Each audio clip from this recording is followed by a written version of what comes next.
Greetings to the Caron Chapel YouTube audience and to those of you who are here with me this morning. And anybody who may be watching on our closed circuit live stream or on campus. I want to start with a memory I have. I think I can place it exactly. I think it was November 2nd of 1994. I had, in my movement into my sobriety and my quest for spiritual insight and understanding and belonging, I had enrolled in seminary, having previously identified as an atheist, and I was going to seminary in Washington, D.C., and one of my seminary pals invited me to skip lunch and instead go to the noon Eucharist service at the National Cathedral. Most of you have seen the National Cathedral. It's a beautiful, beautiful building, and it's where many of the funerals, that state-related funerals, take place, kind of the top of Wisconsin, in the city there. And it became a habit for me to go to the noon Eucharist at the National Cathedral during the course of my studies there.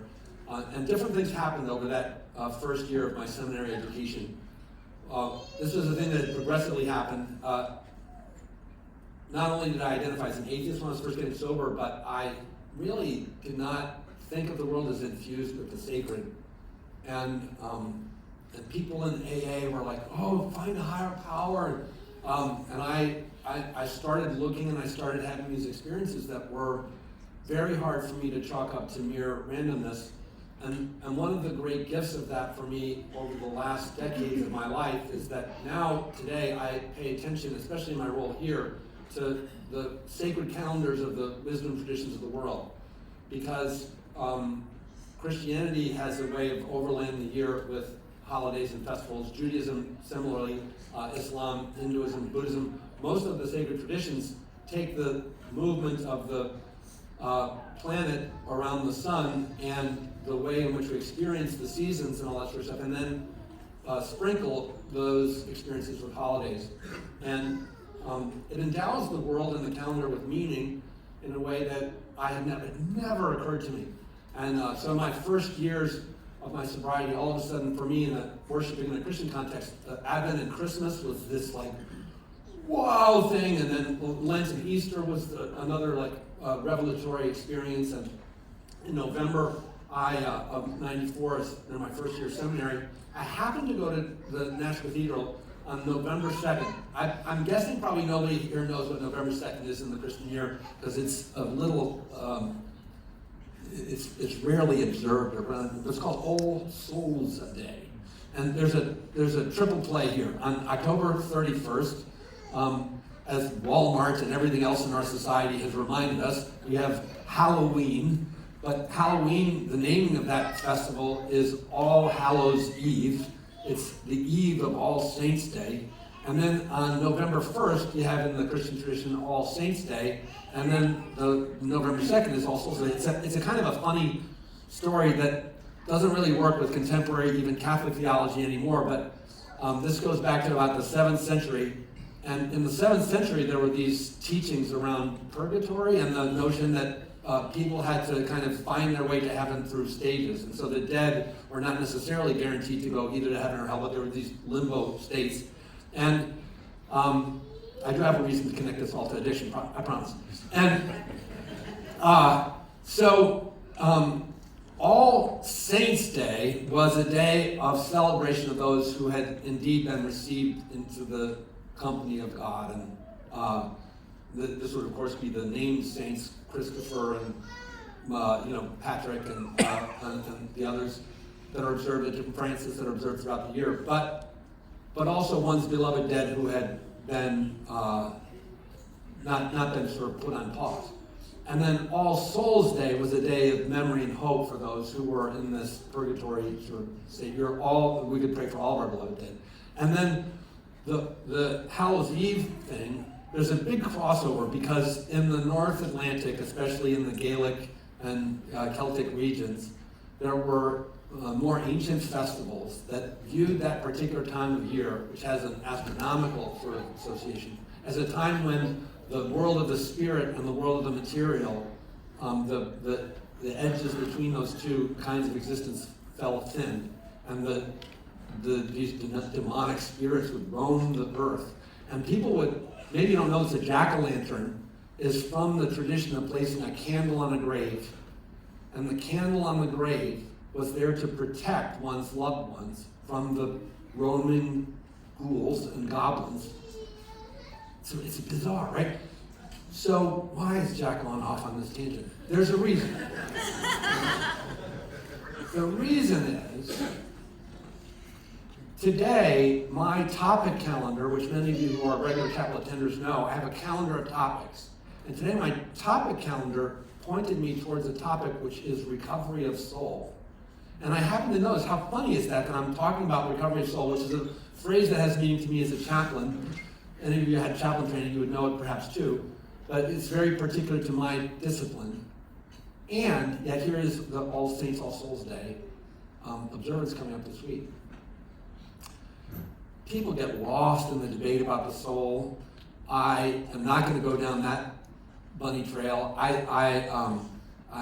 was reminded to be kind of comfortable with a music rehearsal this week. We were talking about a piece of music you're going to hear later, and we were asking one of the patients if he wanted more of a gospel or an R&B feel. And I think he said, I don't know, I just want it to be like soulful. And I was like, so, soulful music, soul music. Like we all use this term interjected in the course of our day-to-day lives and language because we appreciate in some basic way the mystery of human life.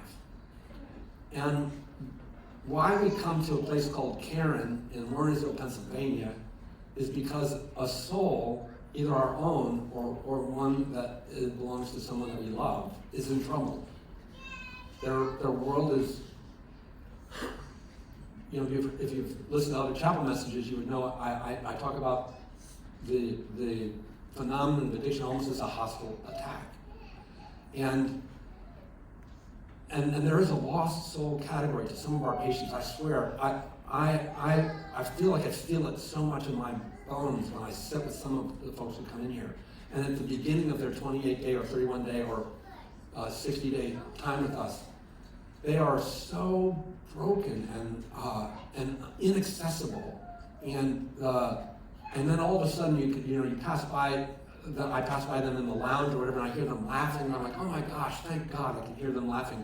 And almost every patient that we would have would give you the testimony that they laugh more in the 30 days that they're here than they have in years, months or years. There's this liberation of this terrible state of the pre-treatment state that is recovery of soul. It's a reawakening, it's a renaissance, it's a rebirth, it's a magical, extraordinary phenomenon, except it's normal here. And it's one of the things that compels me to stay engaged to the Caron mission, in spite of my, sometimes thinking of the various logistical reasons I would do anything else. But the power of the transformations that occur here is one of the most sacred and extraordinary things I've ever experienced. And I know it pulls many of my colleagues who work here also. And so when I say that recovery soul is a phrase in chaplaincy, if I can just bring that into this ghoul goblin sort of narrative for a second, in the early part of the 20th century, in fact, almost exactly 100 years ago, there were two gentlemen of importance in founding modern chaplaincy. I think there have been chaplains probably forever. I'm sure in the Revolutionary War era, there were people who prayed with people who were suffering, and I'm sure that goes back. We call them shamanic practices and interfaith studies that are present in almost every tradition. And so you have an imam, a rabbi, or a priest, or a minister, or a witch doctor, and this function in social settings is powerfully evoked by societies. So I stand up here with the stole and the robe, inhabiting the vestments come from a set of traditions that mix to some degree church and state in weird ways. But what it means to me when I put this stole on is to inhabit the role of a phrase I learned in seminary was custodian of the sacred. That my job is to shepherd the sacred within this place. And it's a big task and a tall order for little old me. And So I was telling you about Cabot and Boysen. These were these two guys in the early part of the 20th century who took chaplaincy, pastoral care, shamanic function, ministerial presence, priestly authority, and thought about what it looked like in hospital and hospice and mental health settings. And they developed theories of how best to put the priestly person in the sick world. And they had two very different philosophies about it. Cabot wanted chaplains to be trained with specific skills that were like, Cabot happened to be an MD, like the medical skills, to diagnose and so to say the right prayer and do the right thing. Boysen, who was a contemporary of Cabot, had his own psychiatric illness and had psychotic episodes, 3 of them over the course of his life, and went into the depths of despair and insanity. He knew what it was like to lose his grip on reality. And his debates with Cabot were like, it's not about technique, dude. It's about encounter. It's about me as a chaplain going into the sick world and being present with the power of love and of theology and of mystical, soulful experience to encounter the person who is in this trapped state and help them come out of the depths of the darkness and find again the capacity to have love and joy and meaning and live lives of good purpose, a phrase that I heard recently. This rescue of persons in despair and calamity is the task of the chaplain in a just large general sense, especially in mental health care, and addiction as a subset of the mental health world. So, the image that came to me as I was bringing all those threads together was family members sitting in chapel, as if you who are family members are people who have lit candles on the tables, not the gravestones of your loved ones, trying to protect them from the forces that are attacking them. And the addicted person, the person with the wristband, is caught up in a ghoulish entanglement and at risk for, terrible, terrible outcomes. The gravitas, the level of seriousness with which the circumstances are that bring people to this place are that high. This is a place where it's really interesting. It's one of the things that came to me early on in my work here at Caron was that right down the hill over that way is the state hospital, the state psychiatric facility. And people who get admitted there often spend the rest of their lives there because those psychiatric disorders that cause psychiatric hospitalization are so acute that they're very, very intractable. They're very, very refractory. They're very, very hard to bring people successfully out of long term. That's not an entirely true statement. I mean, there are certain people who are hospitalized for brief periods of time. Even Boysen himself in the 1920s would be in there for periods of time. But the likelihood of them having lives of like freedom and flourishing and great family existence and all the things, there is a thing that happens to a person in recovery, which is that right when you think, oh my God, like this life is going down the tubes, God bless Matthew Perry, and I don't know what the circumstances are that, but that's a life that has definitely struggled with this world.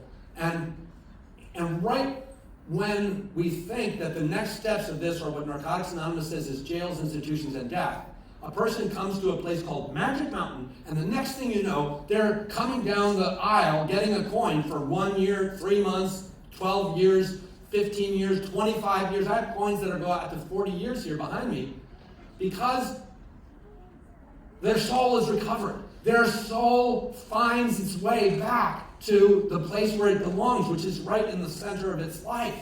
And the capacity to love is given back. The capacity to have family is given back. The capacity to parent is given back. The capacity to be friends is given back. And the capacity to function as a responsible and productive member of society is given back to the person who looks like they are just about down the drain. This is the hope and promise of Caron and your experience. And this is why also there are people who come here and come back and come back and come back and come back because they want to be close to that kind of extraordinary transformational power. It is, it's awful when it doesn't work out. And one of my tasks is to contact family members when we find that an alumnus has passed away. And I take that with also an incredible seriousness and sacredness. I am grateful to be the person who is tasked with making those phone calls.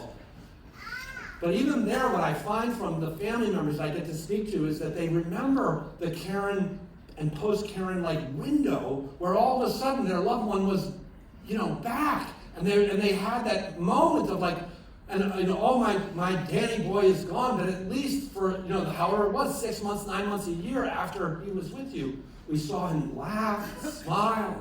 He was functioning, and then the damn ghouls come back in. It's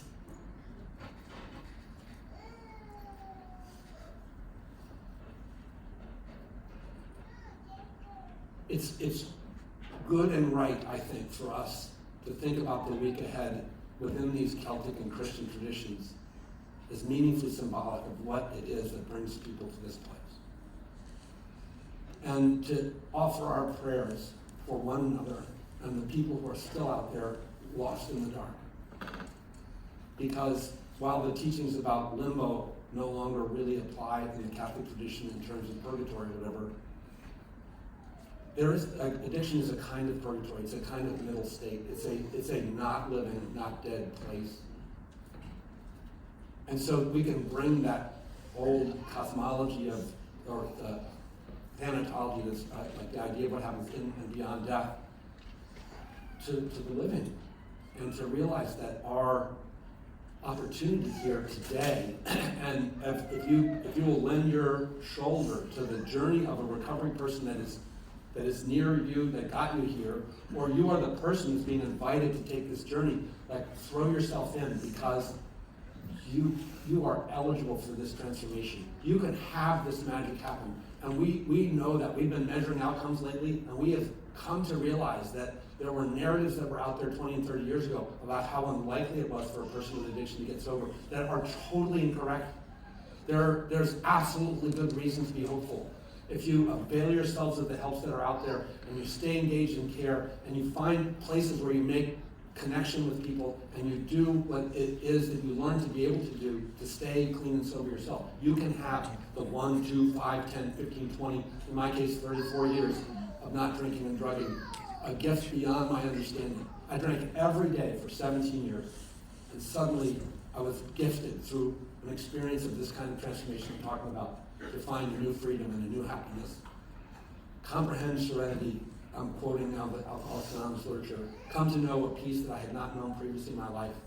Experience the power of a sacredness that could help me do what I could not do before, and reinterpret my past in a completely different way. You can tell I'm just a teeny bit excited about this, right? I want to offer you this excitement and this hope. I want you to believe that, and maybe when you see the jack-o'-lanterns this week, to think of them as the lights of those who will be saved here, the ones who are going to make it, which are most of you. Most of you are going to make it.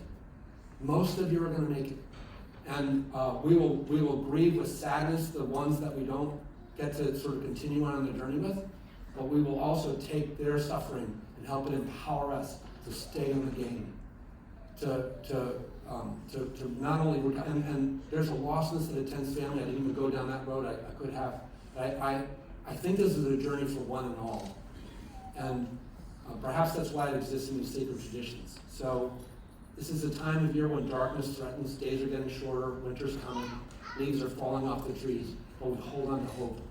And we believe that the spring that we look for ahead is ahead for each and every one of us. God bless you all. Thank you so much.